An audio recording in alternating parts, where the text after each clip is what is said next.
नमस्कार, मी श्वेता भालेकर. महाराष्ट्र कॉलिंग या कार्यक्रमामध्ये आपलं स्वागत. ऑफिसेस आणि फ्लॅट्समधील गुंतवणूक या विषयावर आज आपण चर्चा करणार आहोत आणि आपल्याला मार्गदर्शन करणार आहेत पुण्याचे वरद प्रॉपर्टी सोल्युशन प्रायव्हेट लिमिटेडचे डायरेक्टर महेश कुंटे. नमस्कार सर. नमस्कार. कार्यक्रमामध्ये आपलं मनापासून स्वागत. धन्यवाद. सरांविषयी आपण थोडक्यात माहिती जाणून घेणार आहोत. महेश सर रिअल इस्टेटच्या सर्व सेगमेंटमध्ये काम करतात, म्हणजे new flat sales, resale rental, farm house, NA floating याबरोबरच रिअल इस्टेटमध्ये काम करायचं आहे अशा लोकांना पूर्णपणे फ्री ट्रेनिंग, कंपनीचे मान्यता प्राप्त चॅनल पार्टनर म्हणून जॉईनिंग, साईट व्हिजिट हे सर्व सरांची कंपनी फ्री देते. स्वतःचा बिझनेस चालू करण्यापूर्वी सरांनी भारतामध्ये आणि विदेशामध्ये सुद्धा वेगवेगळ्या सेगमेंटमध्ये जॉब केलेले आहेत. Fitness industry, pharmaceutical, electronics, real estate, oil field अशा विविध क्षेत्रांचा सेल आणि परचेसेसमधला अत्यंत समृद्ध असा अनुभव सरांकडे आहे. रिअल इस्टेट क्षेत्रामध्ये खूप मोठी संधी उपलब्ध आहे हे जाणून सरांनी Varad property solutions private limited ही कंपनी सुरू केली. चला तर मग आजच्या चर्चेला आपण सुरू करूया. आजचा विषय आहे ऑफिसेस आणि फ्लॅट्समधील गुंतवणूक. सर, सुरुवातीलाच एक महत्त्वाचा प्रश्न आहे की रिअल इस्टेटच्या कुठल्या कुठल्या सेगमेंट्समध्ये आपण कार्यरत आहात? जसं आता आपण बोललात की रिअल इस्टेटचे स्पेसिफिक दोन सेगमेंट मी सिम्प्लिफाय करतो की ज्याच्यामध्ये बांधलेली घरं आणि ऑफिसेस, आणि सेकंड सेगमेंट असेल ज्याच्यामध्ये जमिनीच्या मल्टिपल कॅटेगरीज. म्हणजे मी सिम्प्लिफाय करून सांगेन की फार्म हाऊस प्लॉट म्हणजे थोडक्यात कच्चा माल किंवा शेत जमिनी, आणि दुसरं एन ए प्रॉपर्टीज ज्या कलेक्टर एन ए आहेत. तर हे चार सेगमेंट इनडायरेक्ट झाले. म्हणजे जमिनीमध्ये एन ए आणि फार्म हाऊस, आणि प्रॉपर्टीजमध्ये कन्स्ट्रक्टेड प्रॉपर्टीज ज्या ॲक्च्युली रेडी टू कन्स्ट्रक्शन म्हणजे अंडर कन्स्ट्रक्शन आहेत, आणि दुसऱ्या म्हणजे रिसेल प्रॉपर्टीज की ज्या रेडी आहेत आणि लोकांना आता इमिजिएट पोझिशन हवं आहे अशा प्रॉपर्टीज. अच्छा सर, आता आजचा आपला जो विषय आहे तो ऑफिसेस आणि फ्लॅट्समधली गुंतवणूक. तर यामध्ये गुंतवणूक करताना कुठले फायदे आणि तोटे आहेत? तर ऑफिसेस आणि फ्लॅट्समध्ये गुंतवणूक करताना जे फायदे लोक साधारण एक प्री कोरोना बघत होते, मी त्याला 2018 म्हणेन, ते फायदे आणि सत्याचे फायदे हे बदललेले आहेत. म्हणजे कस्टमर बेस बदलला आहे. पूर्वी कसं होतं की ऑफिसेस घेतली की मग लोक ॲन्युअल बेनिफिट काय मिळतील, रेंट किती मिळेल हा विचार करून बिंदास कमर्शियल प्रॉपर्टीज घेत होते. पण सध्या परिस्थिती बदललेली आहे. पण रेसिडेन्शियल अपार्टमेंट्स घेताना मात्र ज्याला गरज आहे तो 100% घेतो आहे. जिथं पुण्यात घर नाही तो घेतो आहे. आणि इन्व्हेस्टरलासुद्धा रिअल इस्टेट फ्लॅट्समध्ये गुंतवणूक करायला भरपूर संधी आहे. कारण पुणे एक्सपांडिंग सिटी आहे. त्यामुळं एक्सपांडिंग सिटी असल्यामुळे सिटी सेंटर्स एक्सपांड होत आहेत, आणि नियरिंग एरिया ज्या सिटीच्या जवळ आहेत तशा प्रकारच्या फॅसिलिटीज जसं की हॉस्पिटल, मॉल, स्कूल हे असतील एक्झाम्पल, तर लोकांना तिथे प्रॉपर्टी घ्यायला इंटरेस्ट आहे. कारण सिटी सेंटरमध्ये जी प्रॉपर्टी खूप महाग मिळते ती नियरिंग एरियाजमध्ये 50% ड्रॉपला मिळू शकते. तर तो रेट ॲडव्हान्टेज असल्यामुळे लोकांना इंटरेस्ट जास्ती आहे की नियरिंग एरियाजमध्ये प्रॉपर्टीज घ्यायच्या. अगदी अगदी. सर, सर्वसामान्य जो माणूस असतो तो जेव्हा रिअल इस्टेटमध्ये गुंतवणूक करत असतो तेव्हा जास्तीत जास्त पसंती तो फ्लॅट्सला देतो. तर त्यामध्ये किती फायदे आहेत आपल्याला? फ्लॅट्सची जी गुंतवणूक आहे तर हे ॲक्च्युली फ्लॅट्समध्ये रहिवासी म्हणजे अन्न, वस्त्र, निवारामधला निवारा येतो. आता याच्यामध्ये असं होतं की फ्लॅट घेताना ज्याला ऑलरेडी ज्याच्याकडे फ्लॅट्स आहेत तर ती गुंतवणूक नाही आहे, ती नीड आहे त्याची. पण जेव्हा गुंतवणूक म्हणून कोणीतरी फ्लॅट घेतो तेव्हा तो खूप डीप स्टडी करून गुंतवणूक करणं अपेक्षित आहे. कारण ती इन्व्हेस्टमेंट आहे. इन्व्हेस्टमेंटमध्ये बँकेत केली, शेअर्समध्ये केली, की कुठल्याही सेगमेंटमध्ये केली तर इन्व्हेस्टमेंटचा इंटेंट हाच आहे की इन्व्हेस्टमेंटमधून मला काहीतरी एक्स्ट्रा बेनिफिट मिळावे, फायदा व्हावा. हे लॉस व्हावा म्हणून कोणी कुठल्या सेगमेंटमध्ये गुंतवणूक करणार नाही, करू पण नाही. पण फ्लॅटचं कसं झालं आहे की फ्लॅटचा अभ्यास करून योग्य एरियामध्ये जर इन्व्हेस्टमेंट केली तर ती इन्व्हेस्टमेंट ठरते. आणि मला स्वस्तात मिळतो आहे म्हणून कुठली तरी मी इलिगल प्रॉपर्टी घ्यायची तर ती डेप्रिशिएट होते. त्यात इन्व्हेस्टमेंट करण्याचा काही अर्थ नाही. ऑन द कॉन्ट्री तुम्ही जेवढे पैसे लावाल त्यात लॉस व्हायची शक्यता आहे. त्यामुळे अभ्यास करून केलेली फ्लॅटमधली गुंतवणूक हीच फक्त गुंतवणूक म्हणेन त्याला मी. नाही तर मग ती विश म्हणेन की मला घ्यायचा म्हणून मी इकडे घेतला पण अभ्यास केला नाही. त्यामुळे डेप्रिशिएटिंग ट्रेंड लागला तर मी घेतलेला 1 कोटीचा फ्लॅट मी 60 लाखाला विकला असंही होऊ शकतं, हे मी बघितलेलं आहे. त्यामुळे गुंतवणूक करताना पूर्णपणे अभ्यासपूर्ण केलेली गुंतवणूक ही कायम चांगली असेल. म्हणजे सर्व गोष्टींची खबरदारी घेणं गरजेचं आहे, अन्यथा आपल्याला तोटाच जास्त होण्याची शक्यता आहे. तर मग सर, जर आपल्याला फ्लॅटमध्ये इन्व्हेस्ट करायचं असेल तर नेमकं कुठे केली पाहिजे ती इन्व्हेस्टमेंट आणि कुठले मुद्दे महत्त्वाचे लक्षात ठेवणं गरजेचं आहे? सगळ्यात महत्त्वाचं आपण गुंतवणूक बोलतो आहे. आता गुंतवणुकीचे 2 प्रकार आहेत. गुंतवणूक normally second flat, third flat असतो, किंवा फर्स्ट फ्लॅट घेताना सुद्धा ती गुंतवणूक म्हणून घेतला तर जास्ती फायद्याचं ठरेल. म्हणजे कुठल्या तरी पॉश एरियामध्ये पुण्यामधल्या मी फ्लॅट घेतो आहे आणि ती माझी गरज आहे फॅमिलीची, तर मी अननेसरी 1.5, 2, 3.5, 4 कोटी का घालवायचे? जर का मला कमी किमतीमध्ये, निम्म्या किमतीमध्ये, निअरिंग एरियामध्ये पण 5-7 किलोमीटर लांब सिमिलर प्रॉपर्टी मिळत असेल आणि तर भविष्यात तिथले रस्ते मोठे असतील आणि ज्या फॅसिलिटीज सिटी सेंटरमध्ये आहेत त्या सगळ्या तिथं मिळणार असतील, तर हा विचार कस्टमरनी का करायचा नाही आहे? तो आम्ही थॉट डोक्यात देतो की तुमच्याकडे पैसे आहेत म्हणून तुम्ही गुंतवा कुठेही तुम्हाला पाहिजे तिकडे, पण अल्टिमेटली गुंतवणूकचा अर्थ काय आहे? तर सिटी सेंटर्सला डेप्रिशिएटिंग ट्रेंड येतो. म्हणजे पूर्वी अतिशय प्रतिष्ठित भाग होते पुण्यातले, तिथं मेट्रो आल्यामुळे गर्दी झाली, ट्रॅफिक वाढत गेलं, नॉईज पॉल्युशन वाढलं, एअर क्वालिटी खराब झाली. त्यामुळे निअरिंग जे एरिया आहेत, आता निअरिंग याचा अर्थ मी थोडा इंटरनॅशनल कन्सेप्ट मानतो, किती किलोमीटर याच्यापेक्षा तिथं जायला किती वेळ लागतो हे जास्त ते महत्त्व झालं आहे सध्याच्या काळामध्ये. कार ड्रायव्हिंग करून 10 मिनिटात मी जर का 15 किलोमीटर बसतो आहे तर मी 15 किलोमीटरवरच्या एरियाला निअरिंग एरिया म्हणेन. आणि तिथं जर मला 1/3 किमतीमध्ये चांगली प्रॉपर्टी मिळेल तर ती घेईन. आणि हाच कस्टमरचा ॲक्च्युली कन्सेप्ट डोक्यात पाहिजे की रोडचं नेटवर्क कसं सुधारत चाललं आहे, त्या पद्धतीने लोकांनी प्रॉपर्टीज घ्यावा. अगदी सर, आता तुम्ही सर्वसामान्यांनी काय विचार करावा हे सांगितलेलं आहे, पण तुम्ही जेव्हा ग्राहकांना फ्लॅट सुचवता की बाबा अमक्या ठिकाणी तुम्ही घ्या, तेव्हा आपण कुठली काळजी घेता? सगळ्यात महत्त्वाची काळजी म्हणजे आता ऑनेस्टली सांगायचं तर आमच्या पुण्यातल्या सगळ्या डेव्हलपर्सबरोबर टायअप आहेत. सगळे लोक आमच्याकडे येतात आणि ग्राहक जर का डायरेक्ट कुठलाही ग्राहक इंटरनेटला चेक करून कुठल्याही बिल्डरकडे गेला तर तिथले एम्प्लॉई, तिथले VP, तिथले GM किंवा स्वतः बिल्डर असं म्हणणं आहे की माझ्याकडे घेऊ नकोस, हे तुझ्यासाठी सुटेबल नाही आहे. तो म्हणेल पृथ्वीवर सगळ्यात बेस्ट हेच आहे आणि चेक दे मला. तर हे लॉजिक आहे, कारण तो माणूस बिझनेस करायला बसलेला आहे, तेवढं कस्टमर वॉक इन आला आहे, चालत आला आहे, तर मग that person will try to prove his best की तू जिथं आलायस हे सगळ्यात बेस्ट आहे जगातलं. पण ते खरंच आहे का? त्या माणसाला ते जमणार आहे का? जमणारे नदीच फायनान्शियली नाही. ते घेतल्यानंतर खरोखर त्या वास्तूमध्ये जेवढे त्या घरातले फॅमिली मेंबर्स राहणार आहेत ते सगळे खरंच सुखी होणार आहेत का फक्त विष आहे? आणि हॉनेस्टली मी जे बघितले ना, तर रिअल इस्टेटमध्ये डीप नॉलेज नसेल तर मार्केटिंग पीपल कोणालाही भटकवून टाकतात. तो माणूस घेतो उत्साहाच्या भरामध्ये, चमक दमक बघून तो घेऊन टाकतो पटकन. पण तसं नाही आहे.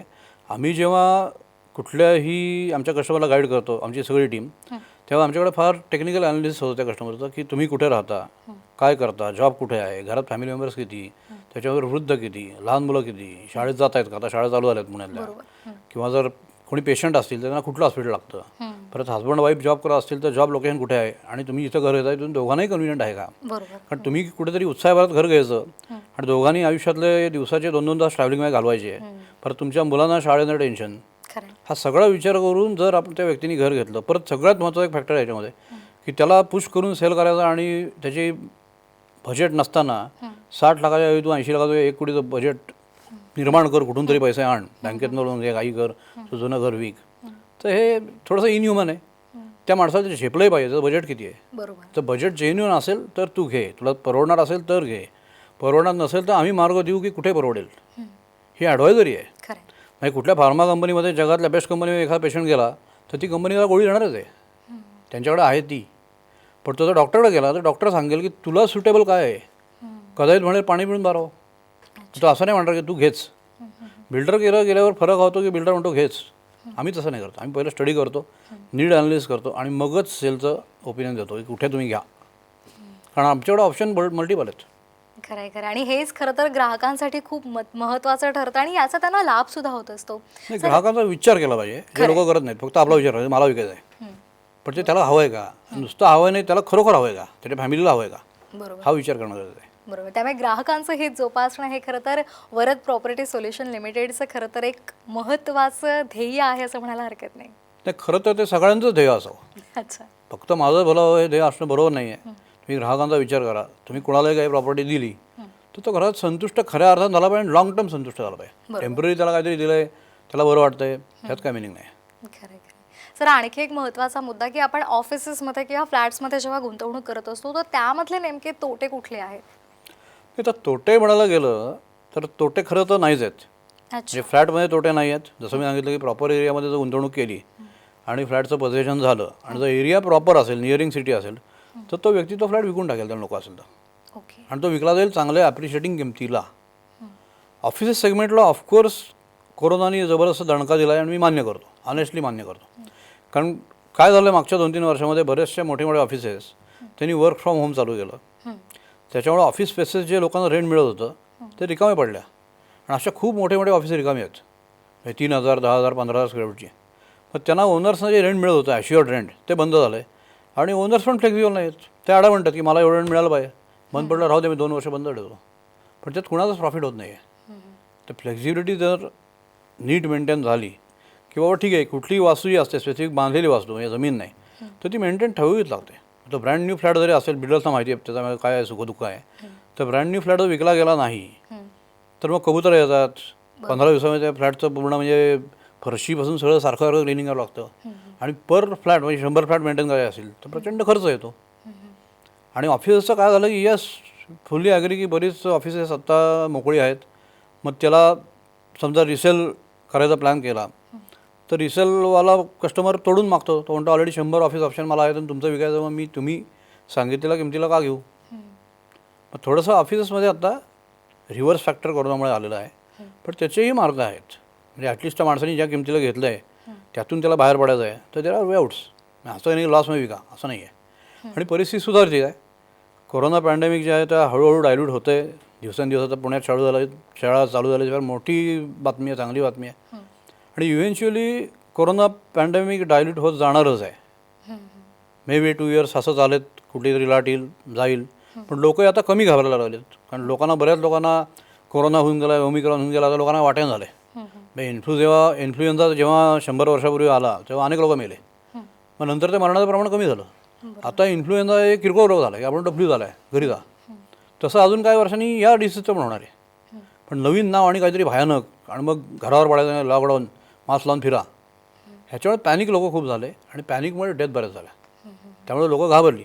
पण हा फोबिया आता जसा जसा ओसरत जाईल तसा तसा पॅन्डेमिक डायल्यूट होईल आणि नष्ट होईल. असं आपण प्रे करू, होप करू, चांगले विचार करू त्याबद्दल आपण. आणि निश्चितच मग ज्यांना गुंतवणूक करायची त्यांच्यासाठी चांगले दिवस येतील. खरं तर आत्ता चांगले दिवस आहेत. कारण पॅन्डेमिक संपल्यानंतर कुठलाच डेव्हलपरमध्ये आम्ही जरी असलो तर आम्ही फक्त प्रॉफिटचा विचार करू, कस्टमरचा विचार करूच. पण आत्ता आम्ही काय करतो आहे की आम्हाला मार्केट रन करायचं आहे प्रत्येक डेव्हलपरला. त्यामुळे कुणी हा विचार करत नाही की आता प्रॉफिट जास्तीत जास्त कमवायचा आहे किंवा काय होईल प्रॉफिटमध्ये. ज्याला इंजिन रोल झालं पाहिजे किंवा सर्कल रोल झालं पाहिजे म्हणतात, तसं आत्ता बरे डेव्हलप करतात की शो मस्ट गो ऑन. मग त्याच्यामध्ये पूर्वी जे रेट 80 लाख होते, काही लोक आता 58 लाखांनी विकतात. त्यामुळे आता संधी खूप आहे, प्रचंड मोठी संधी आता मार्केटमध्ये आहे. आणि त्या अशा गोष्टी डिस्क्लोज करायला नाही पाहिजे, पण साधारण एप्रिलनंतर रेट वाढायची शक्यता खूप दाट आहे. ते एकदा वाढले की मग परत लोकांची ही संधी जाईल. त्यामुळे 31 मार्चपर्यंत गुंतवणूक केली आत्ता फ्लॅट्समध्ये किंवा ऑफिसमध्ये तर ती भविष्यात फायदेशीर ठरणार आहे 100%. अगदी. आणि आपल्याला सुद्धा कुठल्या समस्या असतील आणि सरांचा सल्ला घ्यायचा असेल तर सध्या स्क्रीनवर जे नंबर्स दिसतात ते लिहून घ्या आणि अवश्य त्यावर संपर्क साधून तुमच्या ज्या समस्या आहेत त्यावर उपाय सरांकडून तुम्ही मिळवू शकता. कार्यक्रमामध्ये वेळ झाली छोट्याशा विश्रांतीचे. पाहत रहा महाराष्ट्र कॉलिंग.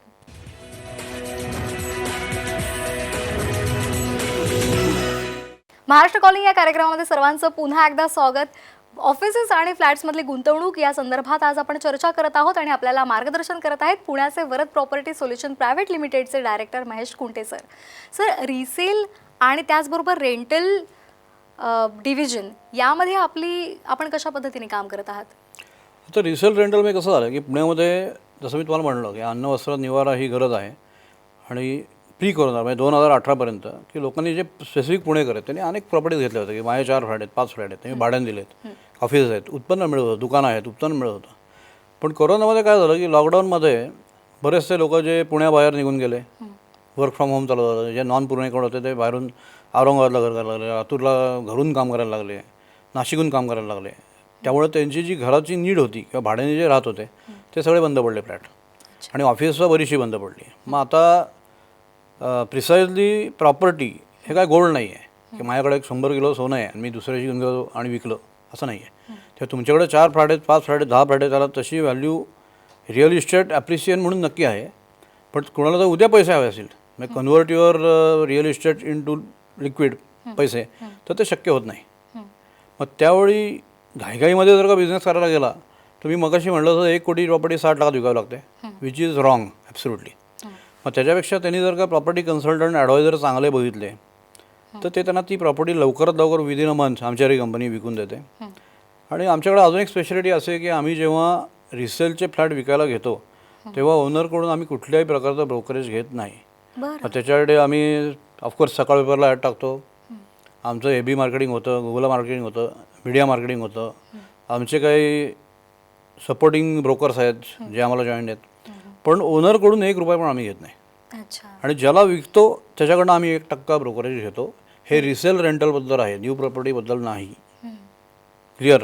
म्हणजे ज्या लोकांना आम्ही ओनर्सला ज्या घरं विकायची आहेत त्यांना आम्ही पूर्णपणे फ्री ऑफ कॉस्ट विकून देतो.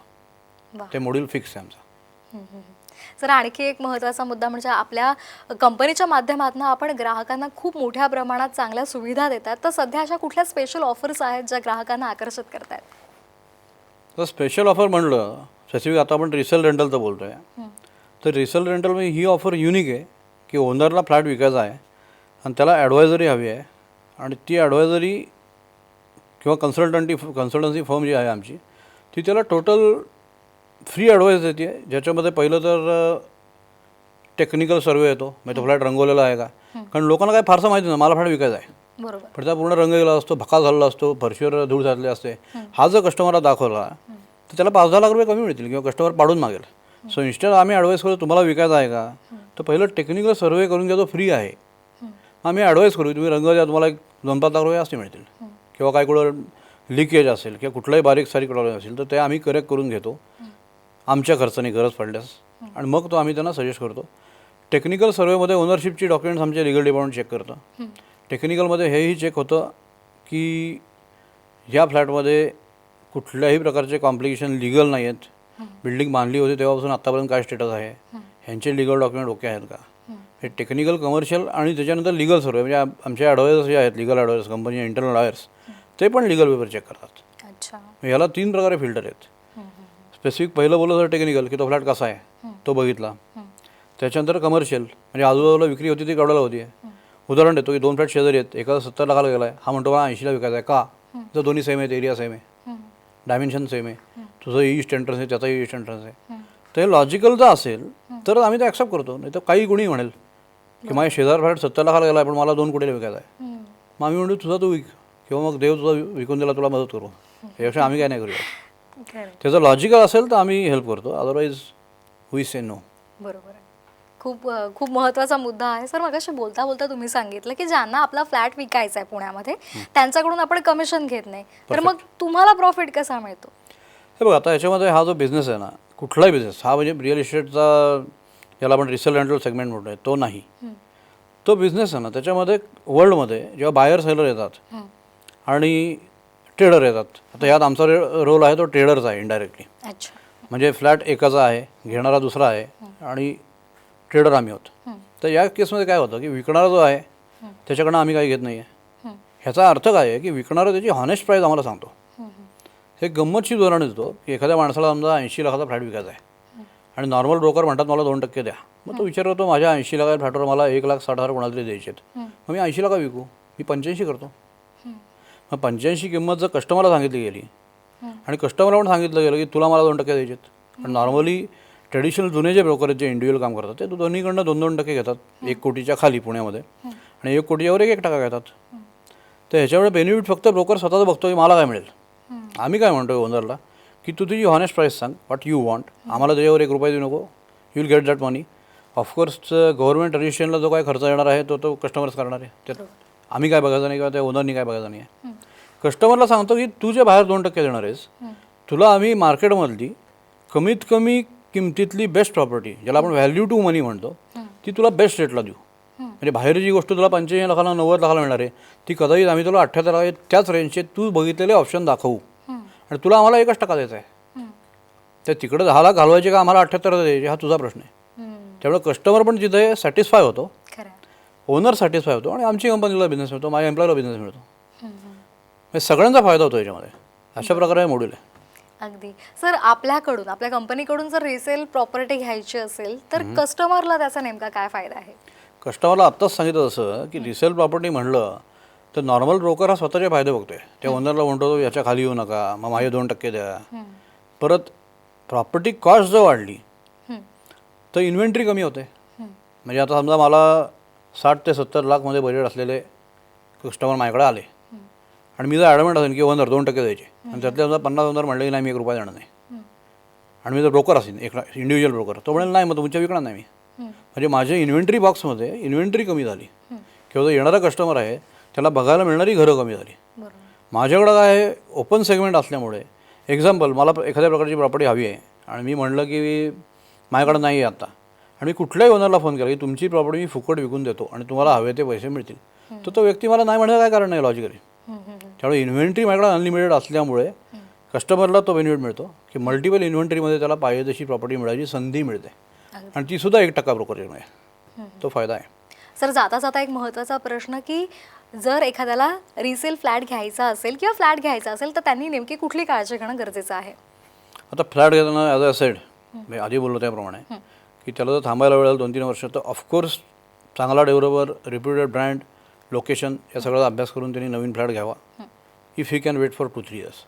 ज्याला रेडी टू मूव्ह प्रॉपर्टी घ्यायची आहे त्यांनी ती घेताना अर्थात मल्टिपल ऑप्शन्स बघावे, पण ते साड्या दुकानात गेल्यावर नुसतं बघत बसला असं नाही. त्याच्या डोक्यात फिक्स पाहिजे की कुठलं लोकेशन पाहिजे, माझं बजेट किती आहे, मला ईस्ट एंट्रन्स पाहिजे आहे किंवा मला काही लोकांना बेडरूमला बाल्कनी हवी असते, काही लोकांना हॉलला बाल्कनी हवी असते, तर ते सगळे विचार करून एकदाच त्यांनी मांडावे.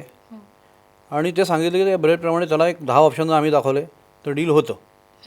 कारण मी तसं कडक केलं आहे की लिमिटेड ऑप्शन दाखवा, मग 10 दाखवले 15 दाखवले तसं नाही. समजा एक रूल आमच्या कंपनीमध्ये असा आहे की रिसेलरला ज्याला म्हणजे थोडक्यात रिसेल प्रॉपर्टी घ्यायची आहे त्याला जास्तीत जास्त 7 प्रॉपर्टी दाखवायच्या. त्या त्यांनी घेतलं तर ठीक आहे, तर त्याला म्हणायचं की बाबा तुझ्या मनात काय चाललं आहे ते समजून घ्यायला आम्ही कमी पडू. Let's stop somewhere. अगदी अगदी. तुम्हाला सुद्धा जर सरांचा मार्गदर्शन घ्यायचं असेल तर सध्या स्क्रीनवर जे संपर्क क्रमांक आहे त्यावर जर लिहून घ्या आणि सरांचा सल्ला घ्या. कार्यक्रमामध्ये वेळ झाली इथेच थांबण्याची, पण तत्पूर्वी सर तुम्ही इथे आलात आणि आम्हाला खूप मुलाचं मार्गदर्शन केलं, त्याबद्दल सर्वांच्या वतीने मी आपले आभार मानते. थँक्यू. कार्यक्रमात वेळ झाली इथेच थांबण्याची. पाहत रहा साम टीव्ही. नमस्कार.